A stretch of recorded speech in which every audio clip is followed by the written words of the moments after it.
포구와 고성 등 강원 북부권에 200mm 넘는 많은 비가 내리면서 주택가에 산사태가 발생하고 저지대가 침수되는 비 피해가 속출했습니다.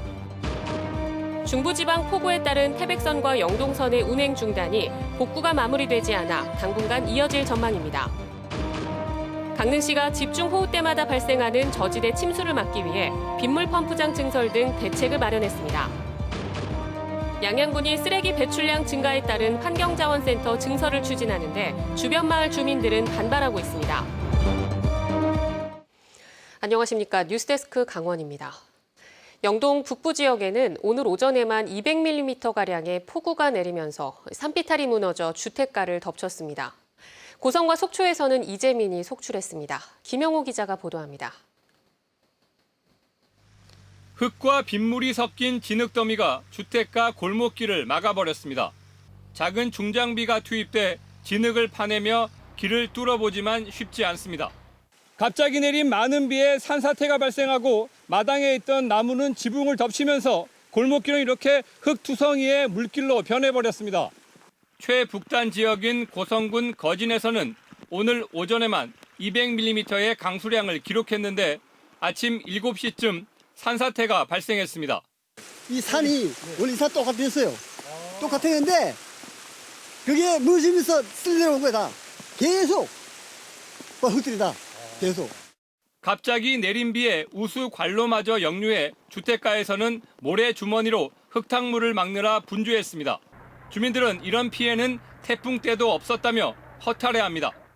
무사 매미 때도 이런 상황이 전혀 없었는데 요번에 그 뭐 며칠 동안 계속 폭우가 오는 바람에 이렇게 된 거죠. 해안가 도로에는 산비탈에서 토사가 흘러내려 교통이 통제되기도 했고 물에 잠긴 국도에서는 차량들이 조심스럽게 운행했습니다. 어제부터 200mm 넘게 비가 내린 속초 지역에는 산동네 주택의 축대가 무너지면서 주민들이 긴급 대피했습니다. 이 집이 지금 현재 그런데 저 옆에 집까지 다 문제가 있어요, 이제 이게. 그러니까 이 산이 저 사람들이 콩콩해서 울려서 이렇다는 거예요. 내 생각이 아니고 여러 사람 의견이 그렇다 이거예요. 강원 북부에는 모레까지 100mm가량의 비가 더 내릴 것으로 예보돼 지역 주민들의 걱정은 이만저만이 아닙니다. MBC 뉴스 김영호입니다. 호우특보가 발효된 지 엿새 만에 영서 남부에도 300mm 넘는 비가 내렸습니다. 하루 평균 50mm씩 비가 온 건데요. 피해가 속출하고 있습니다. 문제는 이미 지반이 약해져 있는데 모레까지 집중호우가 이어진다는 겁니다. 이하라 기자입니다. 영월 청년포 저류지 수변공원입니다. 구름다리가 물에 완전히 잠겼습니다. 산책로가 있었지만 지금은 흔적도 찾아볼 수 없습니다. 공원 전체가 거대한 연못으로 변했습니다. 영월 입성역에서 쌍용역까지 태백선 운행이 멈춰섰습니다. 어느 정도 복구 작업이 진행됐지만 오늘 밤 또 많은 비가 예보되면서 운행 재개 시점을 장담할 수 없는 상황입니다. 영월과 횡성에서는 축사 5곳이 비 피해를 입었습니다. 원주에서도 민간 태양광 발전소가 피해를 입어 복구 작업이 진행 중입니다. 이 같은 비 피해는 누적 강수량이 100mm를 넘기면서 본격화했습니다. 횡성에서 토사가 덮쳐 2명이 매몰됐다 구조됐고 강수량 200mm를 넘긴 지난 3일부터는 토사 유출과 낙석 사고, 119 구조 요청이 잇따랐습니다. 평균 강수량 300mm 안팎까지 올라온 데다 남한강 상류 충주댐과 괴산댐, 그리고 섬강 상류 횡성댐이 방류를 시작하자 저지대 농경지 침수가 늘고 있습니다. 오전까지 도내에선 주택 47동 파손과 이재민 90여 명 발생, 농경지 100헥타르 침수가 확인됐지만 집계 속도를 감안할 때 비 피해는 더 늘 것으로 예상됩니다. 계곡이나 캠핑장 등에서 고립됐다가 구조된 사람이 170명을 넘어서는 등 지난 1일부터 오늘 오전까지 119에 접수된 구조 요청만 250건을 넘겼습니다. 내일까지 최대 150mm의 비가 더 내리겠다는 기상청 예보대로라면 영서 남부의 누적 강수량은 내일이면 400은 물론 500mm를 넘길 수도 있습니다. 특히 짧은 시간에 50mm 이상의 강한 비가 내리는 곳도 있을 것으로 예상돼 오늘 밤이 최대 고비가 될 것으로 보입니다. MBC 뉴스 이하라입니다. 중부지방 폭우에 따른 태백선과 영동선 열차 운행 중단이 당분간 이어질 전망입니다. 한국철도공사는 당초 내일 첫 차부터 정상화할 예정이었지만 지속적인 폭우로 선로에 토사가 유입되고 나무가 쓰러지는 사례가 발생하고 있어 운행 재개를 연기한다고 밝혔습니다. 이에 따라 비가 그치고 복구가 될 때까지 태백선 제천에서 동해 전 구간과 영동선 영주에서 동해 구간 전동차가 운행하지 못합니다. 양양군은 관광객이 늘고 인구도 소폭이나마 증가하면서 쓰레기 배출량도 많아지고 있습니다. 양양군이 쓰레기 소각과 매립을 담당하는 환경자원센터 증설을 추진하는데 인근 주민들이 반발하고 있습니다. 박은지 기자입니다. 2008년부터 가동한 양양군 환경자원센터 소각로. 하루 30톤 규모지만 기계 고장 등을 우려해 하루 27, 8톤 정도를 소각하고 있습니다. 그런데 피서철에는 매일 소각 쓰레기가 50톤씩 들어오다 보니 처리 용량을 넘긴 20여 톤은 압축 포장에 쌓아두는 형편입니다. 매립 가능한 쓰레기를 뺀 물량은 태백시에 보내 처리하는데 연간 1억 원가량의 예산이 듭니다. 양양군은 넘쳐나는 쓰레기를 해결하기 위해 소각 용량을 48톤으로 늘릴 계획입니다. 현재 실시 설계가 진행 중인데 빠르면 내년 상반기 착공해 2022년까지 완공한다는 목표입니다. 시설이 증설이 되면은 양양군에서 발생되는 폐기물은 전량 자체 처리할 수 있을 것으로 예상이 되고요. 증설 계획이 알려지자 환경자원센터가 있는 화일리 마을 주민들은 반발하고 있습니다. 10여 년간 악취와 침출수 등 환경 피해와 생활 불편을 겪었다고 호소합니다.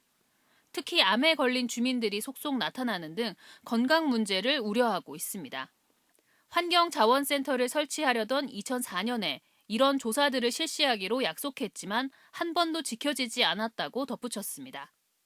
군수님이 일단 마을에 와갖고 일단 마을 사람들의 애환을 들었고 그게 합당하게 됐는가 안 됐는가 판단을 해서 같이 토론을 해나가야 다음 단계가 풀려나가지. 양양군은 화일리 주민들이 요구하는 환경영향조사, 건강조사 등이 가능한지 검토하고 주민수건사업 해소 등을 통해서 사업을 추진한다는 방침입니다. 환경자원센터 증설은 시급하지만 주민들의 우려를 해소하고 피해를 보상하는 절차가 이루어져야 할 것으로 보입니다. MBC 뉴스 박은지입니다. 오는 11월 군소음법 시행을 앞두고 세부 기준이 마련돼 입법 예고됐습니다.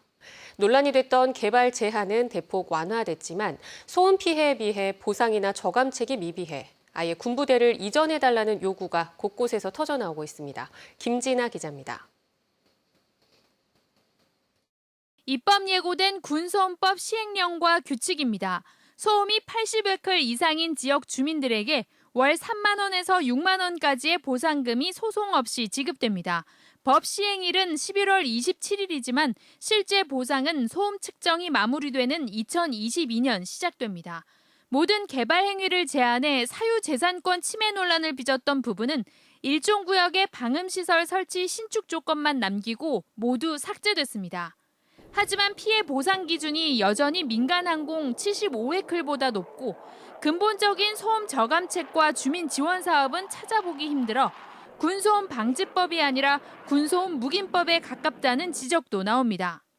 소음 보상금만 목적으로 했거든요. 입법 과정에서 주민대책사업하고 소음 방지사업 같은 게 처음에 논의는 됐었지만 실제 법률안에서는 다 빠졌거든요. 군소음 피해 지역 주민들은 합리적 보상도 아닐 뿐더러 보상금 법제화가 군소음을 정당화하는 수단이 될 것이라며 받아들일 수 없다는 입장입니다. 특수비행단 블랙이글스 소음에 시달려온 횡성과 국방개혁으로 부대가 확대되고 있는 홍천 등 도내 곳곳에서 보상 필요 없으니 군부대를 이전하라는 목소리가 터져나오고 있습니다. 특히 출력 높은 블랙이글스 훈련이 밤낮 없이 이어져 소음 피해가 극심하다며 보여주기식 에어쇼를 위한 비행은 당장 중단할 것을 요구하고 있습니다. 가장 중요한 건 돈도 싫고 보상도 싫다. 그리고 지원 대책 그런 거 필요 없다. 그냥 소음으로부터 자유롭고 싶다는 것이 기본적인 것입니다. 횡성 군소음 피해 대책위는 오는 13일 제8 전투비행단 앞에서 궐기대회를 열고 근본적인 소음 저감 대책과 군부대 이전을 요구할 계획입니다. MBC 뉴스 김진아입니다.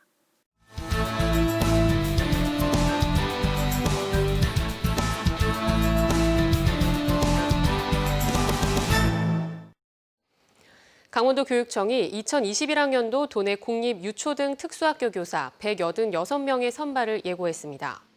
초등학교 선발 예정 인원은 141명으로 지난해 선발 예정 인원 251명보다 줄었고 유치원 38명, 특수학교 7명입니다. 도교육청은 지난해 임용 대기자와 임용 유예자가 다수 남아있어 선발 예정 인원이 줄었다며 초등 임용 시험은 올해부터 논술과 면접을 중심으로 시험 체계를 변경해 현장에 맞는 강원도형 교사를 뽑는다고 밝혔습니다. 1차 임용 후보자 선정 경쟁 시험은 11월 7일 실시되며 원서 접수는 10월 4일부터 8일까지 강원도 교육청 홈페이지에서만 가능합니다. 밤늦게 귀가하는 20대 여성을 집까지 뒤쫓아간 경찰 간부가 직위 해제됐습니다. 강원지방경찰청은 지난달 20일 밤 정선에서 귀가하는 20대 여성의 원룸까지 쫓아가 문을 두드린 정선경찰서 소속 모 경감을 직위 해제하고 주거 침입 혐의에 대해 조사하고 있습니다. 경찰에 따르면 모 경감은 술을 마시고 길을 가던 중 평소 아는 사이인 줄 알고 피해 여성에게 인사했지만 인사를 받아주지 않자 홧김에 여성을 뒤쫓아간 것으로 전해졌습니다. 7월 말 기준 도내 시군 가운데 춘천과 원주, 정선, 홍천의 예산 집행률이 상대적으로 높고 태백, 삼척, 화천, 양구는 상대적으로 낮은 것으로 나타났습니다. 나라살림연구소가 7월 31일 기준 전국 지자체의 예산 집행률을 전수 분석한 결과 춘천은 58.9%, 원주 58.4%, 속초 57.4% 순으로 높았고 태백 51.8%, 삼척 53.8%, 강릉 56% 순으로 낮았습니다. 군단위에선 정선 56.2%, 홍천 55.4%, 횡성 55.3% 순으로 높았고 화천 47.1%, 양구 48.5%, 고성 51.5% 순으로 낮았습니다. 한편 강원도는 68.2%의 예산을 집행해 전국에서 경북에 이어 두 번째로 높았습니다. 강릉시가 집중호우 때마다 발생하는 저지대 침수를 막기 위한 대책을 마련했습니다. 강릉시는 내년까지 480억 원을 들여 상습 침수가 일어나는 포남지구에 빗물 펌프장을 증설하고 유입관로를 신설하는 방안을 수립해 최근 행정안전부 심의를 마쳤습니다. 또 포남 이동 일대에는 280억 원을 들여 하수관로 정비 사업을 추진하기로 하고 실시 설계 용역에 착수했습니다. 농경지 침수가 자주 발생하는 송정동 하평뜰 일원은 배수로를 확장하고 복토하는 배수 개선 사업 지구 지정을 행정안전부 등에 요청하기로 했습니다. 양양군이 피서철 코로나19 예방을 위해 서퍼와 관광객들이 몰리는 서핑 해변을 중심으로 클럽과 음식점 등에 대한 방역을 점검합니다. 매장 내 체온계와 손소독제 비치 여부, 매장 소독, 종업원의 마스크 착용 등 방역 지침을 지키는지를 점검하고 클린 강원 패스포트 등 전자 출입 명부 작성 등의 협조를 당부합니다. 장마와 코로나19가 계속되는 상황에도 양양 서피비치와 죽도, 인구, 동산해변 등 서핑 해변에는 연일 많은 관광객이 찾고 있지만 야간 집합 제한 금지가 시행되는 낙산 해변과 달리 단속이 취약했습니다. 정선군 고한 한백산 야생화 축제가 오는 8일부터 23일까지 한백산 만항제와 고한 구공탄 시장 일원에서 열립니다. 한백산 야생화 축제는 산신제로 시작해 숲속 힐링 체험, 녹색 체험마당, 산사 음악회 등 다양한 프로그램으로 구성됩니다. 또 골목길을 이색적으로 꾸며놓은 고한읍 시가지에서는 골목길 정원 박람회가 오는 22일 개최될 예정입니다. 강릉시가 오는 12일까지 바닷가 횟집과 수산시장을 대상으로 특별 위생 점검을 시행합니다. 강릉시는 서울지방식약청과 합동으로 횟집과 수산시장의 수족관 물 교체 주기와 청결 여부, 조리 종사자의 개인 위생 수칙 준수, 식품의 위생적인 취급 기준 준수 등을 점검합니다. 또 현장 검사에서 식중독 유발균이 검출되면 즉시 압류에 폐기하고 행정처분 조치를 내릴 방침입니다. 한편 지난달 16일 강릉 주문진 수산시장에서 횟감을 사 함께 나눠 먹었던 외지 관광객 6명이 식중독 증세를 보인 바 있습니다.